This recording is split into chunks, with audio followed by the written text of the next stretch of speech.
കോടതി നിർദ്ദേശപ്രകാരം കേസെടുത്ത് 1 മാസം കഴിഞ്ഞപ്പോഴാണ് മുഖ്യമന്ത്രിയുടെ ഗൺമാൻ അനിൽകുമാറിനും സുരക്ഷാ സേനയിലെ എസ് സന്ദീപിനും ചോദ്യം ചെയ്യലിന് നോട്ടീസ് നൽകിയത്.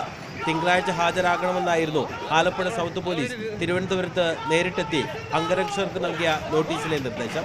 മുഖ്യമന്ത്രിക്ക് ഔദ്യോഗിക പരിപാടികൾ ഉള്ളതിനാൽ എത്താൻ കഴിയില്ലെന്ന് ഉദ്യോഗസ്ഥർ ഇമെയിലിലൂടെ അറിയിച്ചു. അതീവ സുരക്ഷാ മേഖലയായ നിയമസഭയിൽ മുഖ്യമന്ത്രിക്ക് സുരക്ഷയൊരുക്കി ഇരുവരും കൃത്യനിർവഹണത്തിൽ ഇന്നും സജീവമാണ്. UDF അധികാരത്തിൽ വരുമ്പോൾ അദ്ദേഹം പെൻഷൻ വാങ്ങിക്കാതിരിക്കാനുള്ള നടപടികൾ ഞങ്ങൾ സ്വീകരിക്കും. അന്ന് ഞങ്ങൾ സ്വീകരിച്ചോ. ഡിസംബർ 15-ാം തീയതിയാണ് മുഖ്യമന്ത്രിയുടെ ഗൺമാൻ അനിൽകുമാറും അംഗരക്ഷകരും ചേർന്ന് യൂത്ത് കോൺഗ്രസ് പ്രവർത്തകരെ വളഞ്ഞിട്ടടിച്ചത്. പ്രതിഷേധക്കാരെ ഡ്യൂട്ടിയിലുണ്ടായിരുന്ന പോലീസ് ഉദ്യോഗസ്ഥർ കീഴ്പ്പെടുത്തിയ ശേഷമായിരുന്നു അതിക്രമം.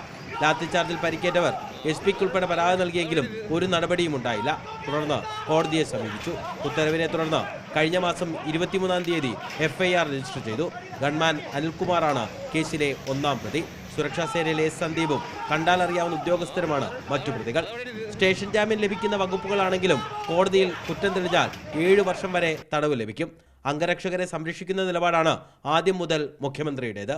എന്റെ ഗവൺമെന്റ് ആളെ ആക്രമിച്ചു എന്ന് പറയുന്ന സംഭവം അങ്ങനെ ഉണ്ടായിട്ടില്ല.